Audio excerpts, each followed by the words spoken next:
আসসালামু আলাইকুম। 28 জুন 2025 ইসলামী আন্দোলন বাংলাদেশের আমির সৈয়দ মোহাম্মদ রেজাউল করিম পীর সাহেব হুজুর চরমনাই সোহরাওয়ার্দী উদ্যানে এক মহাসমাবেশের ডাক দিয়েছিলেন। সারা বাংলাদেশ থেকে আগত মুসলমানরা এসেছেন এবং মুনাজাতের পর সমাবেশ শেষ করে মুনাজাতের পর ওনারা আসরের নামাজের প্রস্তুতি এখানেই নিচ্ছেন। দেখুন কত সুন্দর উজু করে তারা নামাজের প্রস্তুতি নিতেছে। আলহামদুলিল্লাহ অনেকেই নামাজে দাঁড়িয়ে গেছেন। মনোমুগ্ধকর এক দৃশ্য,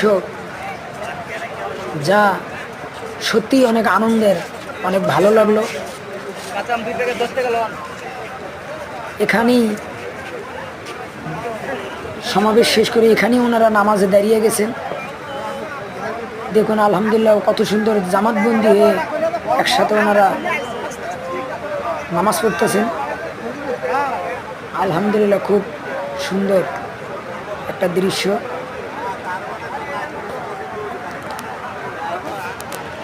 ইসলামী আন্দোলনের আমির সৈয়দ মোহাম্মদ রেজাউল করিম পীর সাহেব হুজুর চরমনাই, ওনার নেতৃত্বে আজ বাংলাদেশের মুসলমান ওনার ডাকে সাড়া দিয়েছেন।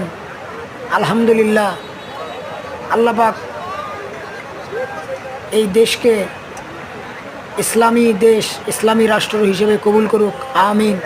সকল তামাম দুনিয়ার মুসলমানদেরকে আল্লাহ পাক হেফাজত করুক, আমিন।